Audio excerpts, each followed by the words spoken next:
Oh, wait a minute. That's not what I was supposed to do. Hold on a second. That's what you're supposed to see.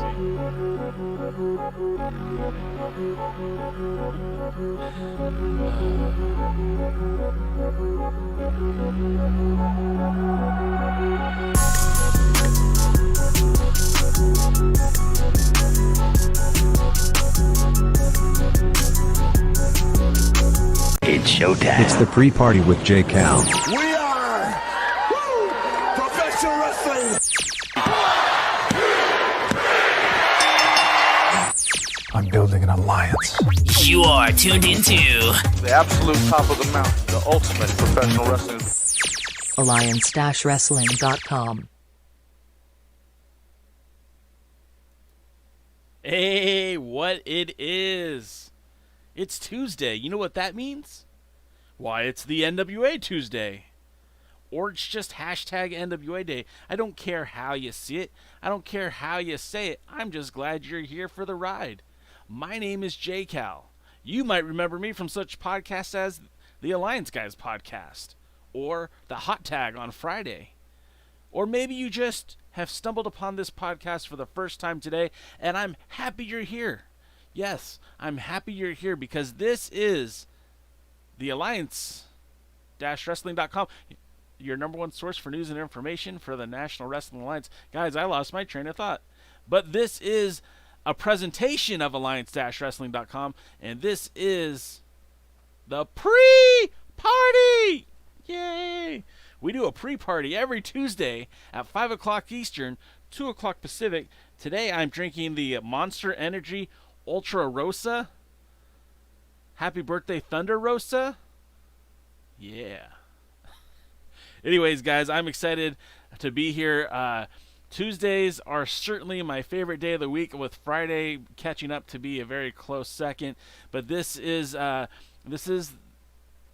pre-party. We hashtag Talk NWA with the hashtag NWA fam on hashtag NWA Day. As Gary Horn once famously said, I am the bottom bun of this NWA sandwich, where the NWA podcast is the top bun, and somewhere in the middle is some NWA goodness, and we're just waiting for the NWA to come back and bring us some more fresh content from the National Wrestling Alliance. Now, every Tuesday we talk about the NWA, and every Tuesday we go on and on about the going-ons of what was, what is, and what will be for the National Wrestling Alliance. And I'm pumped up that you guys are here. I'm jacked up because you guys are a part of this. And I do thank you for being here. If this is your first time watching, you like what you see, go ahead and give us that thumbs up. Hit that subscribe button. I think it's called ringing the bell because you hit the alerts to get notified when new episodes come up. But this is my offering to you NWA fans. I've always tried to be transparent. I've always tried to be filled with positivity. And even though we don't have fresh content coming to you on a weekly basis, just know that J. Cal is here to talk NWA with you. I see a lot of you guys are already in the room, and the first thing I see is Len says I need sponsors, and I'm like, hey, hell yeah, I need sponsors. Lots of sponsors. Okay, so the first thing I wanted to briefly talk about, well, I guess not briefly, I want to get into detail. I want your guys' opinions. I want to hear what you have to think about it. But the National Wrestling Alliance has basically been radio silent since June 16th. With the one exception for Billy Corgan, William Patrick Corgan, the president of the National Wrestling Alliance, the owner of the NWA, the man who basically says how it is, told us that the NWA isn't going anywhere. Which is great news for you, great news for me, great news for everybody who loves the NWA, but the bottom line is we still don't have new content. It's not safe to go back into the waters. Arena shows, the studio environment is kind of what David Marquez had been producing with his Championship Wrestling from Hollywood, Championship Wrestling from Arizona, of course, NWA Power, I think it's Southwest or South Wrestling Entertainment, Southern Wrestling Entertainment. These shows have kind of started to pick up steam, but even now, it's not safe to have those kind of audience in a show.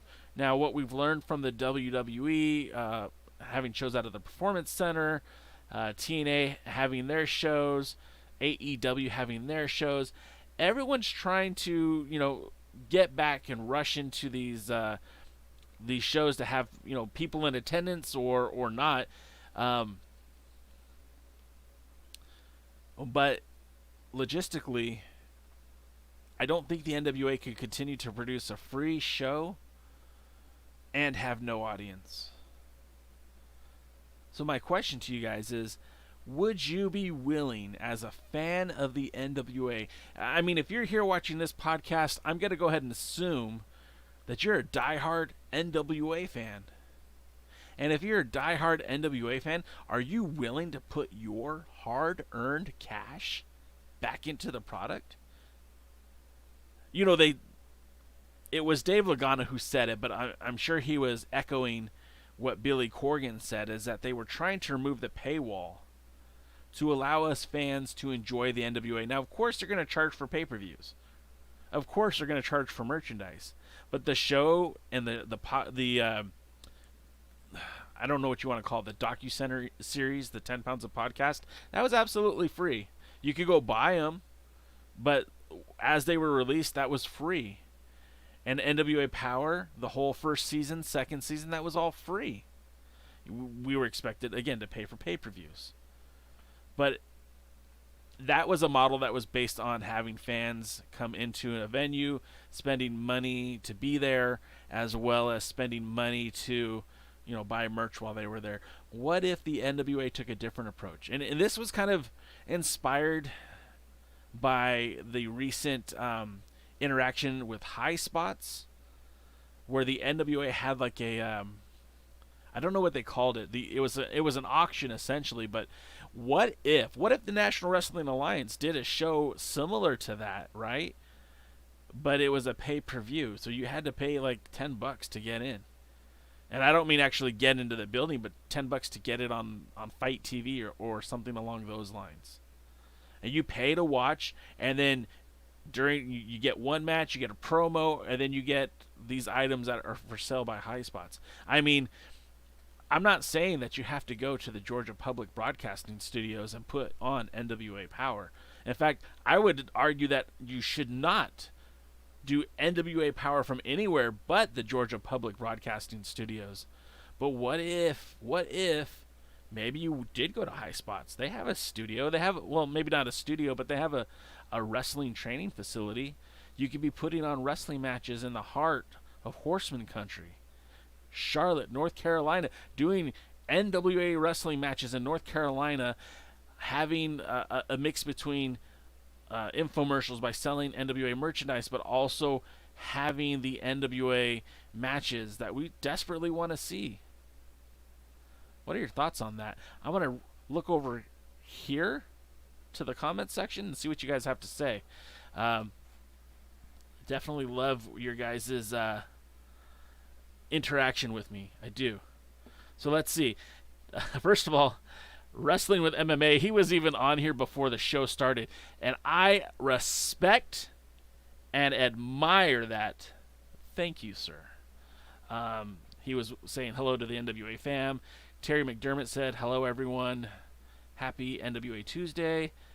Robert Simpson, you guys are so awesome. Thank you for being here, Dr. Rob. You like the opening? I'm telling you, man, I there's so much more I want to do for this show, and it's all going to start coming to fruition soon. I'd say by the end of summer, this Rinky Dinky podcast is going to get, it's going to level up in ways that I've been hoping to do for a while. We're not quite there yet. I mean, we don't have that NWA podcast money. We don't have the sponsorships with the manscaping, but I'm telling you, we're working really hard to try to make this a more viable product. Something where maybe we could have guests on the show. We could do a live stream again before the NWA Power, when that returns. Not if, but when. And of course, we could talk NWA throughout the day with J Cal at the pre-party, the NWA podcast afterwards, and we'll see how it goes. But more and more, I'm just checking more of your comments. And Dr. Rob likes the opening. Thank you. I'm glad you guys like the opening. That means a lot to me. I had help with the opening with, of course, Will Martin designed the graphic. Will's my brother. And I love that guy. And he's been very kind. He designed the graphics that you see, the thumbnails, and some of the other graphics. The music, I bought some beats, guys, because I just want to make the show that much better. And, of course, the opening intro, that's by Dave Scooby. If you guys like that, please send him a shout-out on Twitter or Instagram, Facebook, wherever, and tell him that you think it's dope. And I appreciate you guys saying all the nice things. I do need sponsors. If you guys know anyone that wants to sponsor a podcast that gets about 12 views every week, let me know. Let your boy know. Stan the Man's here. So happy that I'm seeing so many faces. I'm so happy you guys are here. And Len says the weekly pay-per-view model. Yeah, it's not unlike what TNA did when it initially kicked off. And I'm sure Billy Corgan hates the comparisons, but if the NWA were able to find a way to get those titles out there, to get those matches out there, to see Nick Aldis wrestling again. And again, this is all predicated on it. Can it be done safely? I mean, Will and I talked about this last week or 2 weeks ago on the hot tag. Can it be done safely? Well, there's one model in this country that has been doing almost everything wrong, and one of them that seems to be doing it pretty right. Can the NWA do something similar? And I think the answer is yes. But if they're working with other people, if they're working with other organizations, you're kind of at the mercy of how they're handling the situation. And you never know if they do shows with Championship Wrestling from Hollywood, if they do shows with Tried and True Pro Wrestling, if they do shows with Mission Pro, you don't know exactly what the standards are. Now, I'm assuming every one of those wrestling promotions cares about the concern of its talent, but, I mean, you're just taking risks. But sometimes risks are necessary. So, more of your comments. Yes, and Len nailed it. Similar to NWA TNA. Will Martin says, take all my money. Ryan says, good afternoon, NWA fam. Dave Scooby says, no news is good news. Hopefully once Championship Wrestling from Hollywood is able to get some shows going, hopefully some NWA talent can appear there as well. Yes, absolutely.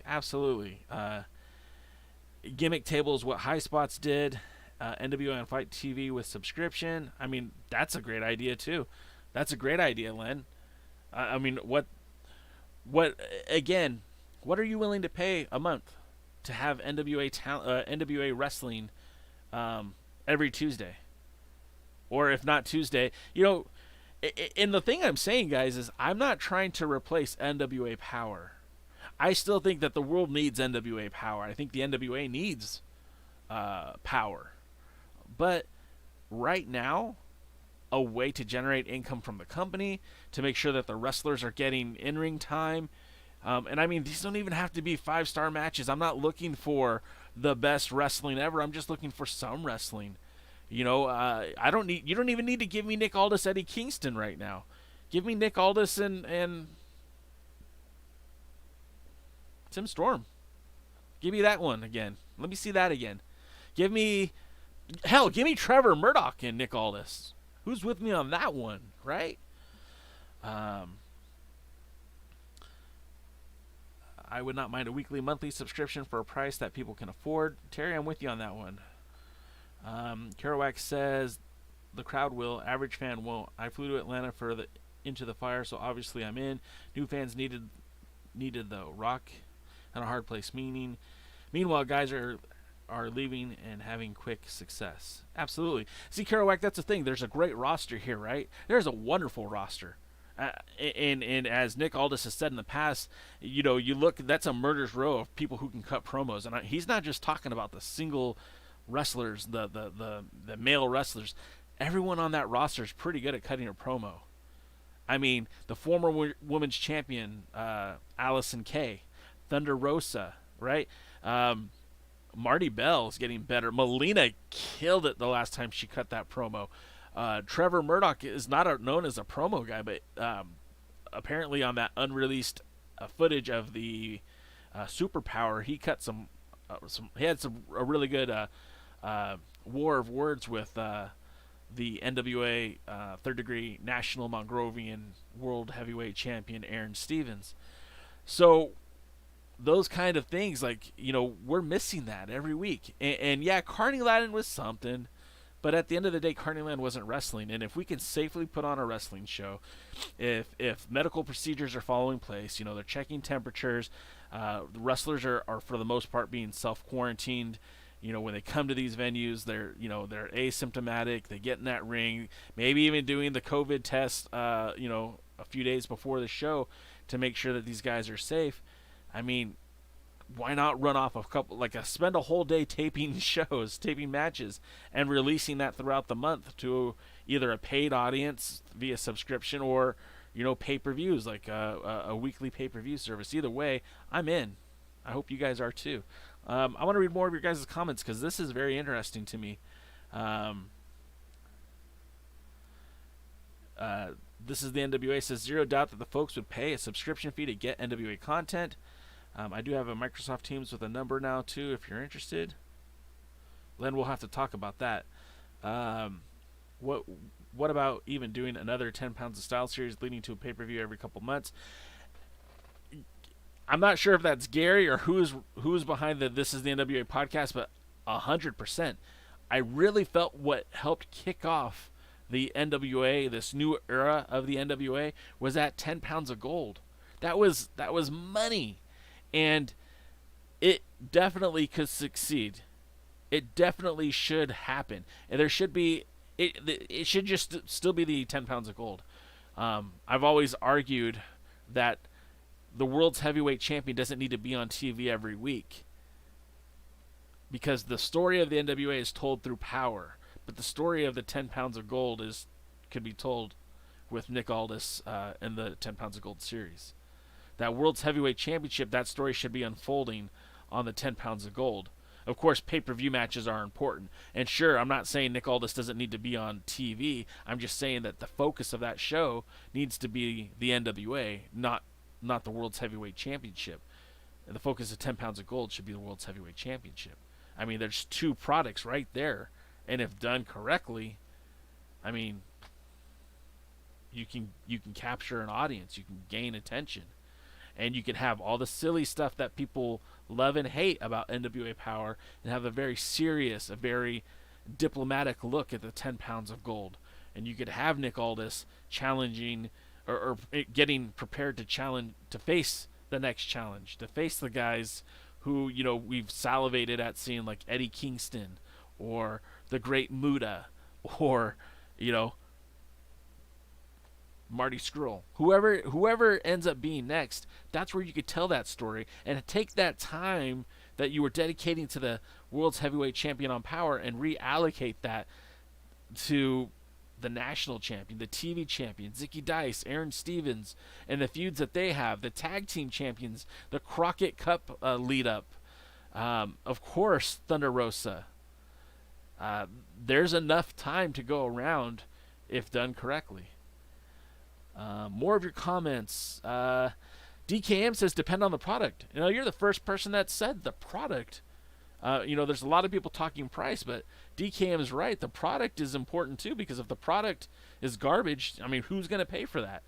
But again, if you can make it work, if there's a recipe, a formula, and there's enough creative people behind the NWA, and I'm not just saying specifically Billy Corgan or David Marquez, but I mean, there's guys, there's a wealth of knowledge there. There's guys who've worked for wrestling promotions for years. There's people who've done syndication, people who've done TV. There's people who are currently working in production for the NWA. That this could be something definitely that could be done. I mean, I volunteered to fly out to Charlotte, and I'll shoot some of this on my Nikon, right? This is a decent picture quality, right? More of your comments. To be honest, I don't know if David Marquez's crew has the time to do NWA stuff. To his crew has been producing a lot of projects lately, and the NWA is not the top of its list. Lamb, to that point, you're right. Billy Trask is the director of NWA Power. Billy Trask, more or less, is the director for NWA or for Championship Wrestling from Hollywood too. But the thing is I think Billy Trask's job can be done by David Marquez in Hollywood, where Billy Trask's job, really there isn't anyone else to do it in Atlanta. So if we're talking about strictly NWA Power or NWA affiliated content, I think the NWA needs Billy Trask more than David Marquez does. I tweeted about a link. Wrestling with MMA, I will take a look at that link for that headset because this is okay, but it's not great. Wrestling with MMA says he'd gladly pay for a monthly subscription for the NWA, and that's absolutely what I want to see. Another iteration of 10 pounds of gold from Dr. Robert. We all agree that 10 pounds of gold was good. Willie Bowen says that the NWA will prevail. And Willie, brother, I believe it. I mean, I'm here to testify on behalf of the National Wrestling Alliance. You may have heard me in the past compare the NWA to a cockroach, and you might think I was being facetious, rude, or mean, but the cockroach has found a way to survive. The cockroach will survive a nuclear fallout. The NWA could survive just about anything. You know, anything short of something gravely misfortunate happening to Billy Corgan or someone in his family, I do believe we'll continue to see NWA wrestling. That's me knocking on wood that nothing negative happens. Stan says they need to do something other promotions are running, so why can't the NWA do the same? And Stan, I agree with you. I mean, we know our limitations. We know what we can and can't do. The problem is trying to find the right means. I don't think that it's safe to take the NWA back into the Georgia Public Broadcasting Studios. But the NWA also doesn't have its own building for producing content. We know Championship Wrestling from Hollywood, the Ocean View Pavilion, has been open for New Japan Pro Wrestling. The NWA, I keep saying NWA, Championship Wrestling from Hollywood may or may not be doing production out of that studio right now. But, I mean, that building is available to David Marquez and company, and I really think if they wanted to, they could get the NWA in there. Plus, I know that there are other things coming from the United Wrestling Network, and we should all stay tuned to that. More of your comments. Dr. Rob says 100% correct. There's something to be said for spurts of rapid title defenses, the Aldous Crusade, the Flair Tour at Bash, but most often than not, I'm cool with 3 to 4 big prize fights a year. And Dr. Rob, I hope I don't sound, what's the word I'm looking for? I still want the title defended. I still want to see the 10 pounds of gold travel from here and there and everywhere. This is a World's Heavyweight Championship. Ladies and gentlemen, this is a dome of a globe. The Dome Globe. That title should be defended, not just in Atlanta, Georgia, not just in Port Hueneme, California, not just where Tried and True Pro Wrestling runs, not just in Austin, Texas. That title should be defended around the world. And I do love seeing it featured on NWA Power, but I'd rather see it featured in All Japan Pro Wrestling or New Japan Pro Wrestling or even some of the smaller wrestling promotions across the globe. Someone once posted on Twitter, would you like to see the NWA World's Heavyweight title defended on AEW? And there were people saying no. Are you kidding me? Why not? 10 pounds building up to big fight feel for the world title matches and do something other feuds on another small series. It doesn't have to be major, just trash talking. I mean, that's right, Gary. The original plan with Willie Mack is he was going to have his own version of the 10 pounds of gold. I think it was called like the One Nation, and the whole idea was that Willie Mack was going to take that title and defend it all across the United States, all 50 states. And if you look at it, although in some places wrestling is a lot less good, he definitely could have done that. The problem is just having someone there to hold the camera and someone there to facilitate. That was one of the drawbacks of somebody like David Lagana, was that he did so much that it doesn't seem like he could be replaced, but he can. It's just multiple bodies. It's multiple talented people, and for the NWA to move forward, they're going to have to do that. You can't just put all the responsibility on one or two people. I mean, honestly, and I know I'm kind of taking a side note here, but what David Lagana was able to do was basically spin about 10 plates all at once. And what you need is about 3 or 4 different people spinning those plates. You need someone who's good with business. You need someone who is looking out for future NWA business developments, licensing, right? Getting more opportunities for the NWA to showcase its shows, to set up TV deals, to set up distribution, to return to arenas, right? You need somebody that can do that. But then you also need someone who can handle talent, right? You need to set up contracts, and they have to be, willing to work with different wrestling promotions and being able to negotiate. Like, okay, well, our guy is under contract, but he can go work for MLW, or he can go work for AEW, or whatever it is, but retaining the rights to that guy. You need to have someone who could set up that. And then you got to have somebody who can move merchandise. You come up with new creative ways to sell merchandise, because again, that's a profit generator, that's a money maker. And then somebody to do storylines, and somebody to do production and everything else. So it takes many hats, and I don't think it should just be one guy or two guys. It should probably be about a team of 4 or 5 people running this thing. And until that happens, I don't know how much growth you're actually going to see. And that's not necessarily a bad thing. Maybe this is all that it is for the next few years, and I'm okay with that too. Stan says, Rob said, Stan is coming, my friend, I promise. Oh, he's talking about the NWA doing stuff. Okay. Dave Scooby says, I believe there's still a few circle squared matches that haven't been shown. Anything NWA. Yeah, and the thing about those circle squared matches, I want to do it slowly. I wouldn't want to rush into it. I don't want to throw stuff out there just to throw it out there. I do want matches, though. But you're right. I mean, there's got to be a way to parse this stuff out.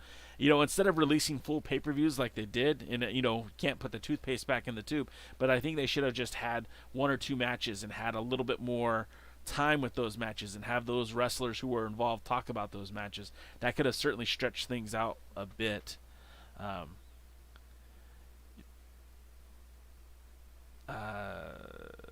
Sorry guys, I'm just reading your comments. DCam says it's about the booking and the story, and I agree.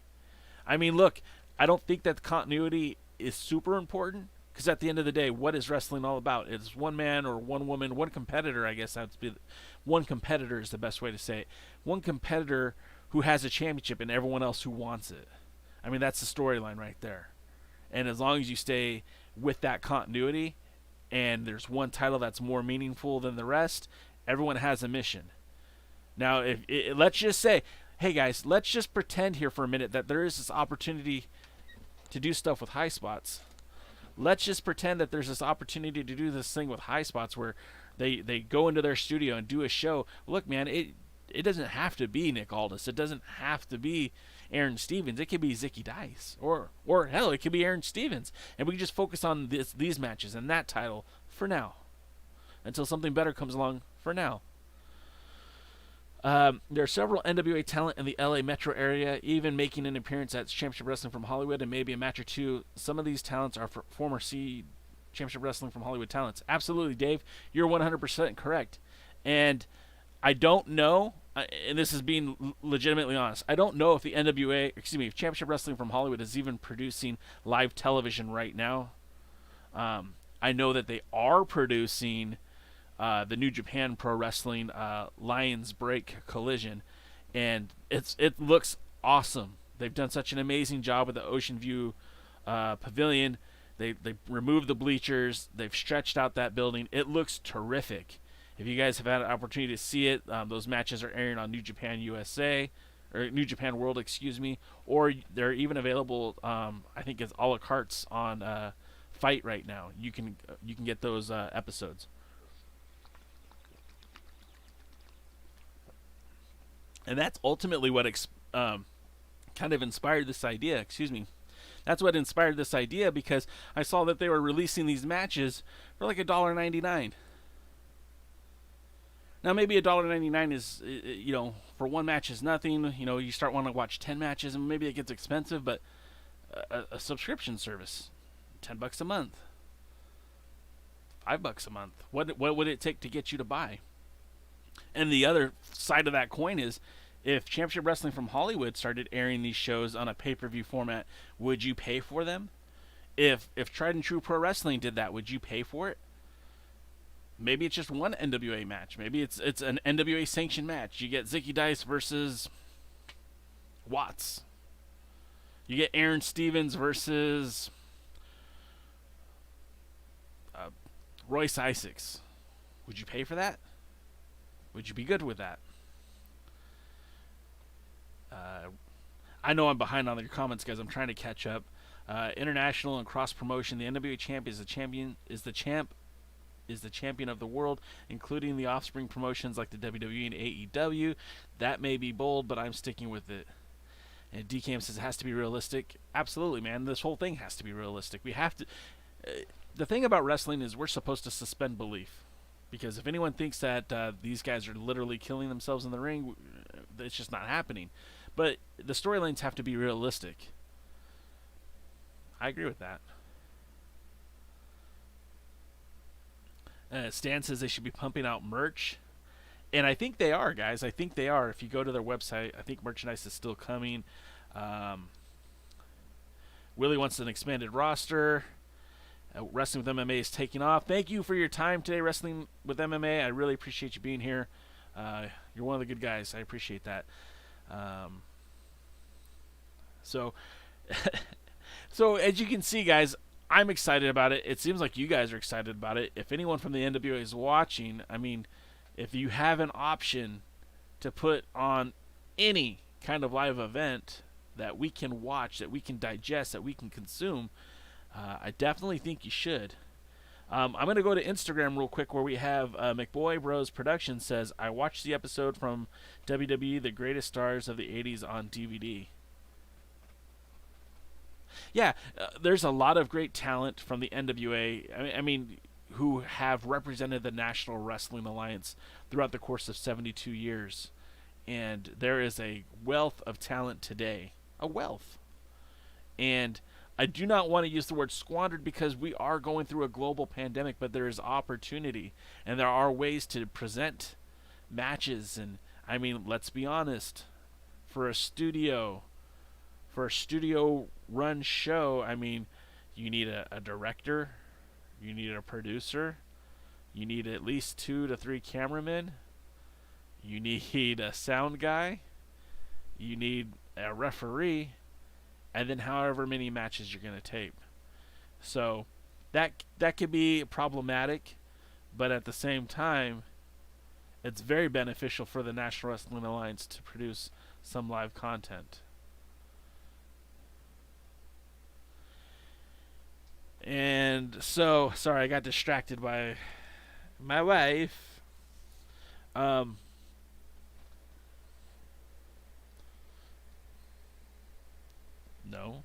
don't throw that at me. I'm live. There's like 20 people watching right now. All right. My wife.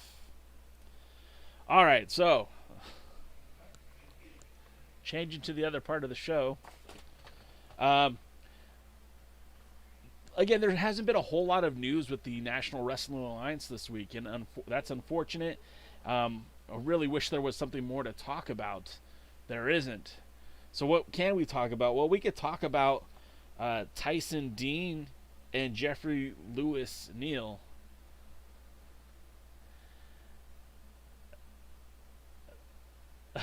Sorry, I got distracted. Dr. Rob, that was actually Borat. My wife! Ollie G's too cool for me. Yeah, she did. So let's talk about Tyson Dean and Jeffery Neal. The NWA, when the NWA did premiere the Squared Circle, the first match that we got on, I believe it was, I want to say February 18th, we had a match between the Hawks Ari, which was PJ Hawks and Luke Hawke, the father and son, taking on Tyson Dean and Jeff Lewis Neal, who are managed by Nikita Koloff. Now this duo, a lot of people were like, well, who are these guys? Who are they? Why are they on this show? And I'm going to remind you guys, because we did talk about the pre-party then. Of course, I think the pre-party has a larger audience today than we had back then. So real quick, Tyson Dean is a former NWA North American heavyweight champion. In fact, he defeated Tim Storm on July 16, 2016 to win that title. Excuse me. Now, Tyson Dean defeating Tim Storm for that title, that was all that Tim Storm needed, all the motivation he needed to take that next step and to go after Jack Stain and the 10 pounds of gold. So having won the North American Championship, Tyson Dean solidified his place in the NWA during that Bruce Tharpe era. And now we're getting into the Wilderness era. I know you like that, Robert Stinson, the Wilderness era. He's also a former Southern Tag Team Champion with Andy Anderson. And the Southern Tag Team titles were the NWA Championships, the Tag Championships from South. What was it? Saw. What was the initials for Saw? Now I don't remember. Saw. Anyways, South Atlantic Wrestling? I don't know. They were based out of Tennessee. Josephus used to wrestle there. And also, Tyson Dean is a former NWA Atlanta, Georgia champion, as well as a former NWA Atlanta champion. And those were like the primary and secondary titles of the affiliate down there in Atlanta. And that was around, again, 2016, right before new ownership took over for the NWA. Southern Atlantic Wrestling. Thank you, Len. Thank you.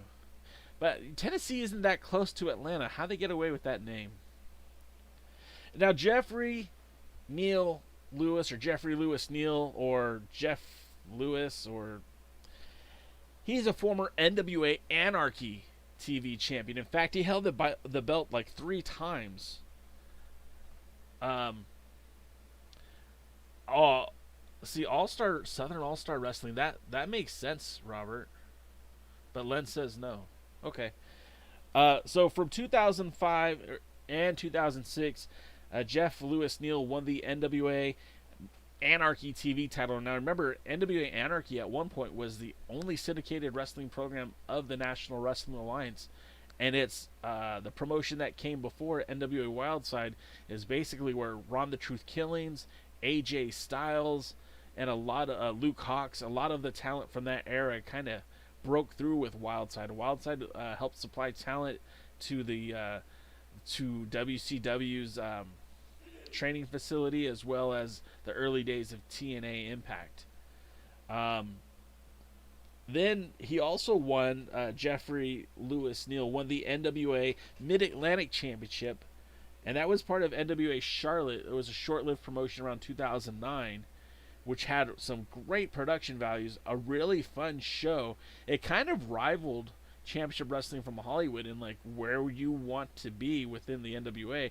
And I mean, they were showcasing stars like Reed Flair, Rick's son, his late son, Charlotte's brother, Chance Prophet, Phil Shatter. They brought in Blue Demon Jr. You had Adam Pearce. They had the Women's Championship. They had a lot of things going on in that area. So that was a really cool place. And then, of course, his return to NWA Anarchy in around 2011. And then Jeffrey Lewis was still competing for promotions that were previously affiliated with the NWA, like Mid-Atlantic Championship Wrestling. That would be Slim Bacon's Mid-Atlantic Championship Wrestling. And again, if you guys don't know about that, whenever you hear about the NWA going around the Asian countries like South Korea or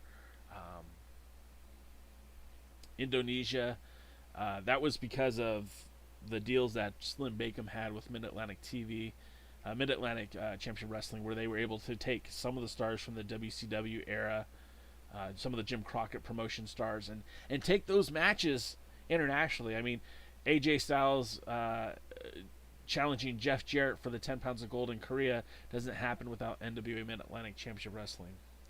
And of course, Chance Prophet, yes, was very much a part of NWA Charlotte. Probably one of my favorite parts of NWA Charlotte. And Len is saying he was the NWA Charlotte champion. I thought that's what they called the title, was the Mid-Atlantic Championship, but I could be mistaken. So, as much as I'm talking about these two guys, it was Jeffery Lewis Neal. I keep messing up his name because there's 3 first names, and that just always gets to me. They were recently on with their uncle Nikita Koloff, and who gave them permission to become legacy of the Koloff family. Neil Koloff and I don't have it written down here, but Tyson Dean is now I can't even read that, but essentially a new Koloff dynasty, a new Koloff iteration, and in some ways the way that Nikita was brought in with the Russians of his time, there are now a new team of Russians in the Mid-Atlantic area.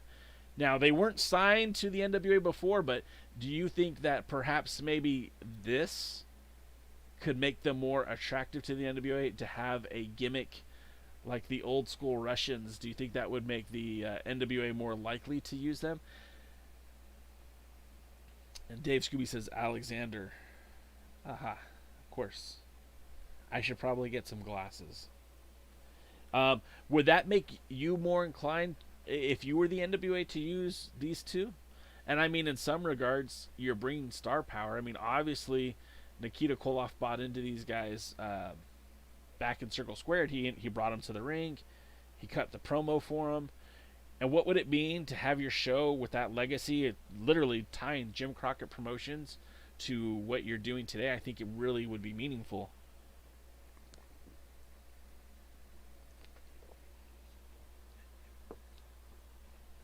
And could we ever really get tired of an evil Russian gimmick? I don't think I could. Dr. Stinson, is he going by Alexander Koloff? I saw it here earlier. And now I'm going to look because, well, who are you to stop me, right? Oh, man. You guys are the best, by the way. I really appreciate this.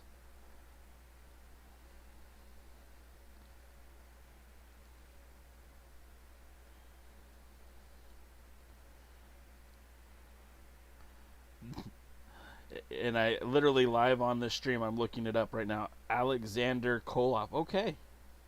Neil and Alexander Koloff. So that works for me. And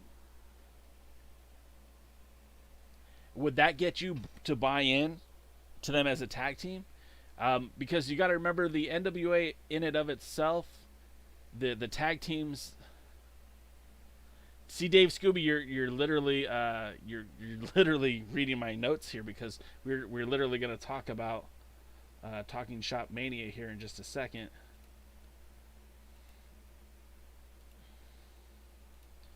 Yes, if I could actually do this the correct way. There we go. There it is. There it is. There it is. Hey, I did it, everybody. But the point I was trying to get to is, could that be a draw for you? And do you think that with the NWA, let's face it, who do they have as a tag team? What's their tag team division look like right now? I mean, our tag champions are obviously James Storm and Eli Drake. And then we have the wild card. We have a Homicide in Kingston if Homicide is healthy. The Dawsons seemingly left the company. I don't know if the Bouncers are still technically around. You have the Rock and Roll Express, who, I mean, how much longer can they really go? So adding another tag team, especially with the connection to that Jim Crockett Promotions legacy, I think it really could add something to what they're doing. And I think it would solidify the NWA. in a way that can tie itself to the history. Plus, I mean, let's face it, they, as the best kept secret, they were a pretty damn good tag team. And they were fun and exciting to watch against the Hawks brothers. So I think it would be a great move for the NWA to lock them up. And hopefully maybe these guys end up in the, the Crockett Cup 20 whenever. Because I think that would be a real fun show. Now, switching gears, we're talking Shoppa Mania, which is coming August 1st in Atlanta, Georgia. And you know who's going to be producing that? David Marquez. And if you look at the flyer, do you see some of the people that are on there? Former World Heavyweight Champion Rhino. Of course, you got Good Brothers and former NWA National Champion Willie Mack. And, I see Rocky Romero. And, gosh, if I look real closely there, I mean, I don't know. I don't know, guys. I think that the NWA could certainly benefit from working with other content creators right now, other wrestling avenues. I know the Talking Shoppa Mania is a product of the school, Luke Gallows' school out there in Georgia. And I know that his commitments with Impact Wrestling and, of course, New Japan Pro Wrestling loom in the horizon. But if you could get Nick Aldis to defend the 10 pounds of gold on this show, would you not just jump at it? And as an NWA fan, wouldn't you be more inclined to purchase that pay-per-view if they were to use some of your NWA stars? Guys, we are running out of time. It is now a little over a quarter till 3 o'clock here on the West Coast, which means it's almost 6 o'clock where you were at on the East Coast. I greatly appreciate you guys checking this show out week in and week out. Your support really means the world to me. And like I said, this show will grow and it will continue to expand. We are leveling up. So I appreciate you guys being here week in and week out. I do want to plug my brothers that come on later this evening. I think they jump on about 8:30 Eastern, 5:30 Pacific, to do the After Hours NWA podcast. And I know that they're talking about the 7 levels of hate. I was on that 7 levels of hate, and I really feel like that was besides the matches, which were fun and exciting, that show had 2 really cool things about it. One, it documented the blueprint of how to put on a storyline, a feud that could spill over to any market, any place. But secondly, we literally watched the NWA unfold from one era to the next, and it was documented in this process. Of course, I mean, they didn't get into super amounts of detail about what was going on, but you kind of get a picture, at least from Scrap Iron Adam Pearce's perspective and Colt Boom Boom Cabana's perspective of what happened. So I really think it was a cool documentary. If you haven't seen it, it's available now on YouTube, on Adam Pearce's page, as well as they literally made the matches now available. So not only can you watch the documentary, but you can see the 7 levels of hate. And it's a secret, but the feud actually went 9. And the 9th match being Adam Pearce's final match before he took those boots off and left them in the center of the Championship Wrestling from Hollywood ring, and he said goodbye to in-ring competition. So, I do recommend you check out my brothers over on This Is the NWA podcast. Of course, if you like this cool shirt that I'm wearing that says hashtag NWA fam, you can find that shirt on their website, and that would be the NWApod.com. The NWApod.com or then WA Pod. I don't know, I'm just messing around. Don't take me too seriously. Of course, Friday, every Friday on Instagram, you want to make sure that you are following the NWA podcast, because we go live. Will Martin and myself, Will Mart. You got to let me know if you're okay with that, Will.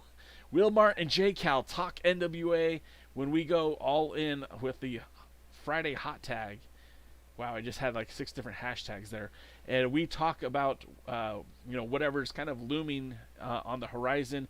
Last week, we talked about Billy Corgan's announcement that the NWA is intact and still in business, just on hiatus. And the week before, we had talked about empty arena wrestling.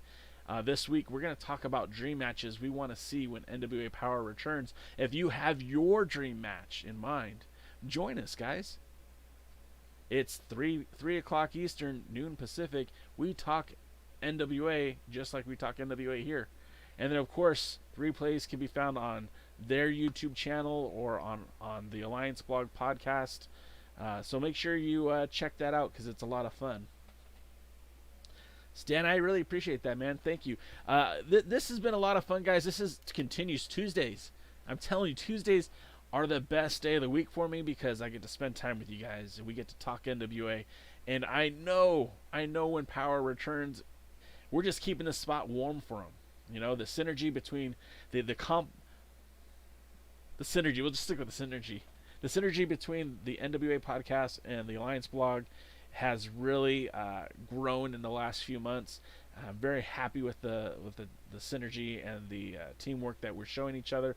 And I'm hoping to see more and more out of those guys as we continue to do more and more here. Some of the fun stuff they've done are cast episodes where they literally are watching a show, and I have something in mind for them that hopefully we do sometime in the future. And but we're gonna wrap it up here. Again, it's always been a pleasure. You can follow Jason at First to Third on Twitter. Or you could just hang out on at the Alliance blog on all social media to stay tuned to see what's happening with the National Wrestling Alliance, with the United Wrestling Network, and with pro wrestling in general. So, guys, we're going to wrap it up. And, again, I've said that 6 times now, but I really do mean it. I do appreciate your guys' support. Until next time, hey, we'll see you at the matches, brother. I'm funny sometimes. You guys have a good one.